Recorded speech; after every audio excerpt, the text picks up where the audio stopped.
Bismillahirrahmanirrahim. Dear students, Assalamu alaikum. Welcome to the course Communication Theories 2. Today I am going to discuss with you social realities versus mediated realities. First, I will talk about social realities, then I am going to discuss with you mediated realities at the end. So let's start it from the social reality. What does it mean by a social reality? A reality or a fact of life peculiar to a particular society, specifically a phenomena such as a social class, religion, etc., is experienced by a particular social group. A particular social group reality is conceived by a particular society or a social group. It depends on their customs and beliefs. As you all know that societies are made up of people behaving towards one another in certain ways. That is a truism that few would deny. It is therefore tempting to claim that persons and behaviors are, if not the only, at least the basic categories of social reality. However, in societies with a non-elementary degree of complexity, we find entities that do not belong to those two kinds.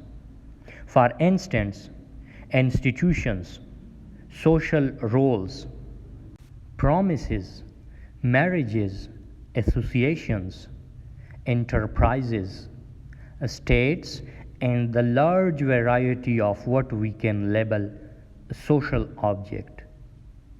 There is a wide spectrum of positions in philosophy and sociology with respect to the ontology of the social, from the realist who considers the social objects to have an existence that is to a large extent autonomous from those of the individuals, to the reductionist who considers the social objects to be at bottom made of people and their behaviors. So let's start it with the first differences from the reductionist approach. In a sense, social objects possesses a nature that is independent of what people think about them. Social reality doesn't depend on individual subjects as individual experiences and volitions. Social reality does require social acts, namely interactions of a certain kind among individuals. But social acts are essentially different from individual intentional acts and personal experiences, and that they always involve more than one subject. Even more to the point, it is not in the power of any individual subject to alter most of social reality, not even with respect to the social facts in which he or she is directly involved. Let me talk about the social realities theory. Social reality is as distant from biological reality or individual cognitive reality, which representing as it does a phenomenal level which are created through social interactions and thereby transcending individual motives and actions.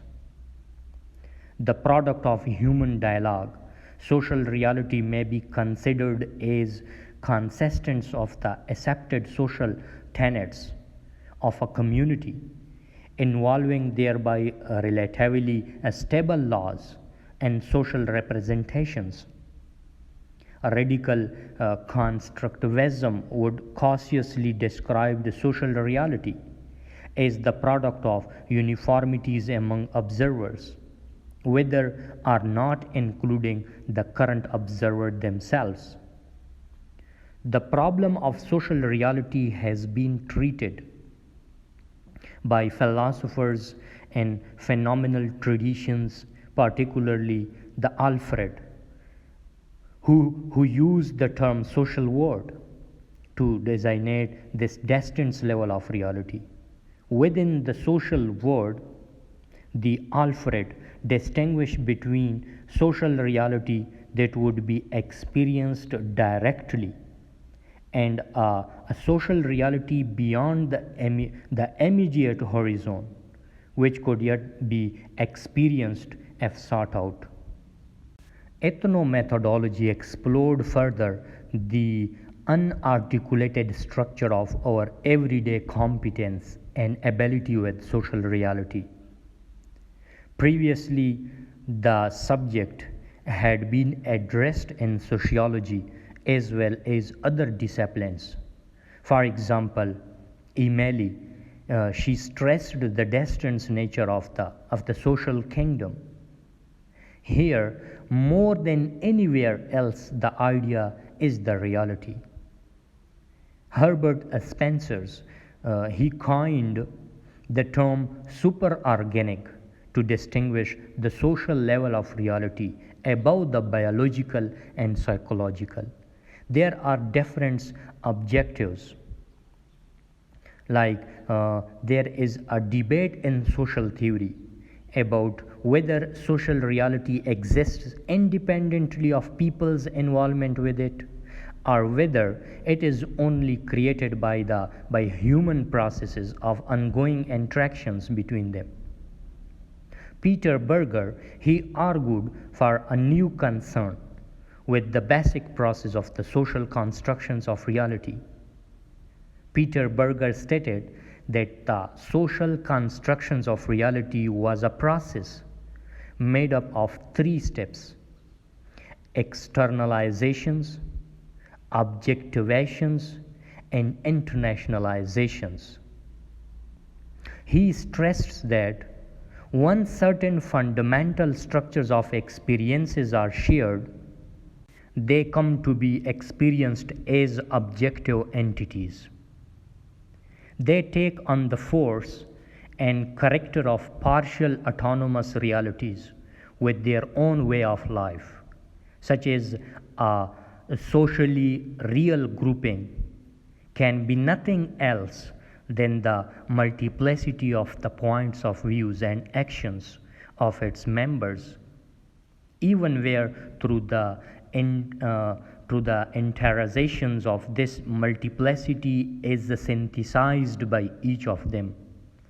This synthesized multiplicity becomes ubiquitous in space and enduring in time. A socially constructed reality presupposes a reality independent of all social constructions. At the same time, he accepts that the social realities are humanly created. The secret to understanding the continued existence of institutional facts is simply that the individuals directly involved and a sufficient number of members of the relevant communities must continue to recognize and accept the existence of such facts. Next, I am going to discuss with you social constructions of reality. For centuries, philosophers and sociologists have pondered the idea of reality. Sociologists generally accept that reality is different from each individual. The term social constructions of reality refers to the theory that the way we present ourselves to other people is shaped partly by our interactions with others, as well as by our life experiences. How we were raised and what we were raised to believe affect how we present ourselves, how we perceive others, and how others perceive us. In short, Our perceptions of reality are colored by our beliefs and backgrounds. Our reality is also a complicated negotiations. What is real depends on what is socially acceptable.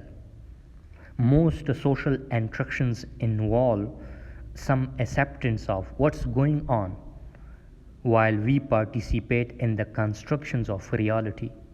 It's not entirely a product of our own doing. I will give you an example that in 2016, at a ceremony for 5 police officers gunned down in United States, President Obama insisted to the country that we are not as divided as we seem. His remarks came in the middle of a summer marked by the deaths of black youths and Black Lives Matter protests, a moment when an us versus them narrative seemed to hang potentially in the air for many Americans. Obama's claim was immediately refuted in the press. We are even divided about whether we are divided, raising the question, what does it mean to be divided or united as a society?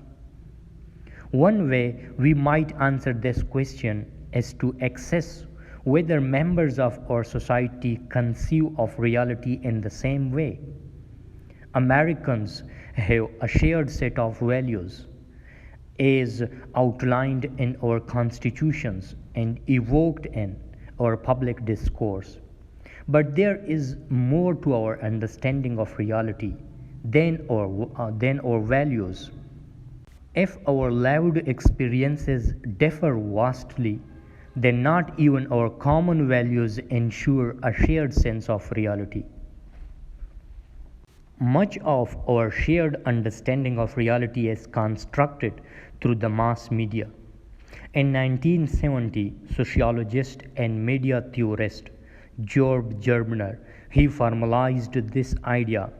He arguing that the mass media's portrayal of reality affected us all, particularly if we consumed a large diet of such media. Gerbner's research claims two important things about this mediated reality. Number one, mediated reality is often a stable, repetitive, pervasive, and virtually inescapable pattern of images and ideologies that creates a deep sense of common and shared reality. Number two, he claimed that mediated reality is often wrong.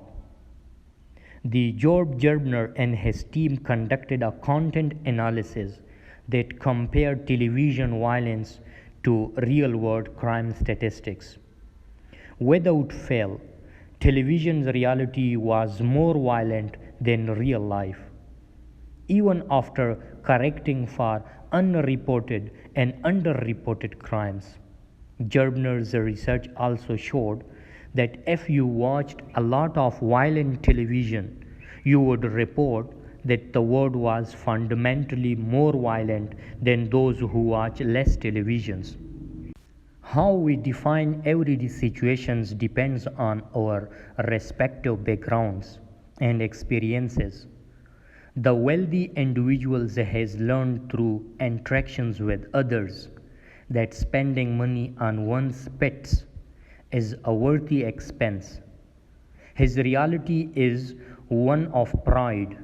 The minimum wage workers has learned through interactions with others. Spending that much money on a pet is a negative thing. So his perceptions of this situation is entirely different.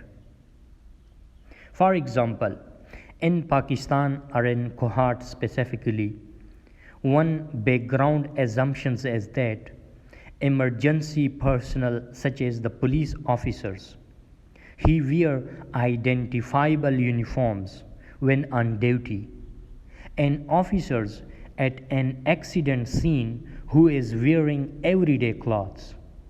He might find that crowds wouldn't obey someone who claims to be a police officer but is without a uniform. The officers might have difficulty keeping onlookers at bay or redirecting traffic away from the scene when the background assumptions is not fulfilled. Members of the public will not respond as respectfully as they would if the officers were in uniform, and the officers will have a hard time performing required duties. Let me talk about the mediated realities. Mediated reality is a term, and this term was coined by the Stillman, who described a mix of virtual informations with visual informations from the real world. Mediated reality is the technological process by which the VR users can mediate all visual inputs and outputs.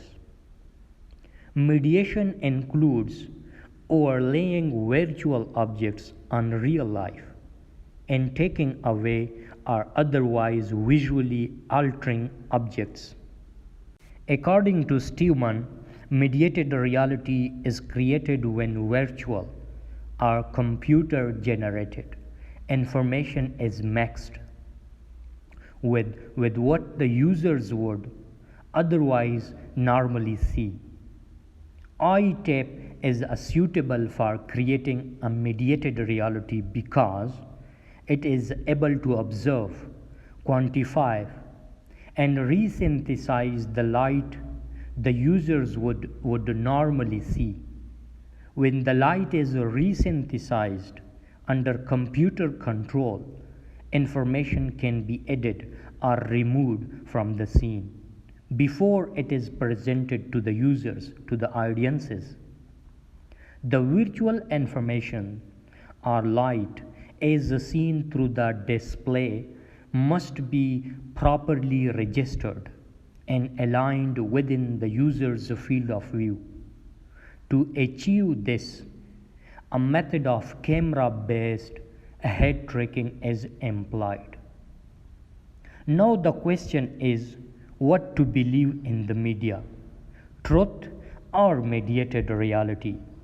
I was speaking to a friend the other day about what? Well, the usual thing, what to believe, which channel to watch, which newspaper to rely on, which WhatsApp forward to believe in. Is there an answer to all this? And well, you might be wondering why I am referring to news channels, newspapers, and social media all in one breath. Perhaps because I do not believe that they are very different from each other. Why? For one, the media needs consumers. The two, media is also a Noam Chomsky saying. He says that a part of a doctrine system, it indoctrine you into a certain ideology, a certain discourse which serves the interest of power structures.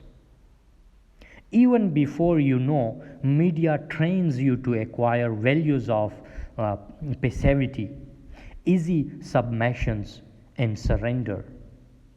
A readiness to believe and disposition to conform more out of convention than out of conviction.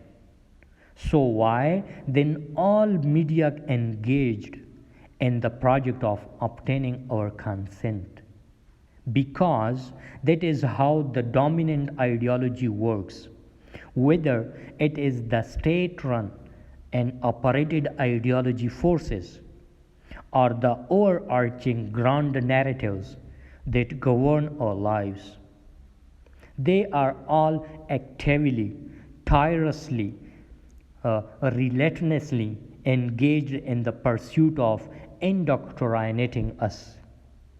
So coming back to which news story or what's a post to believe in, I would say be wary of the post or the story which is easier to access or which accesses you more easily, or to access which you do not have to work very hard, which is not merely knocking very hard but hammering away at your door, and which allows you to remain cocooned in your constructed circle of complacence.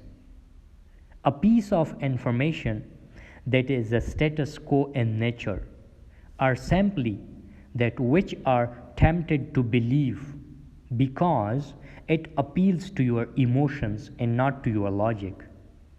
It will, of course, because it requires a special knack, a special intuitive ability on your part to eye it with suspicions, scratches the surface to see that which lies underneath in its entirety with its possibility to explode. So why I'm saying over here, all I'm saying is learn to be very and critical. It is easier to a believer any day to give in to convincing media narratives, to believe in a grand narrative which makes life much more meaningful and tolerable and fills us with hope and directions and something to live for or to die for, that promises and urges us to protect ourselves against the other. I think it's enough for today. I will come up with a new video lecture soon. Thanks for watching my lectures. Kindly subscribe my channel so that when I upload my new video, you will get my new video in your notifications. Thanks a lot and best of luck.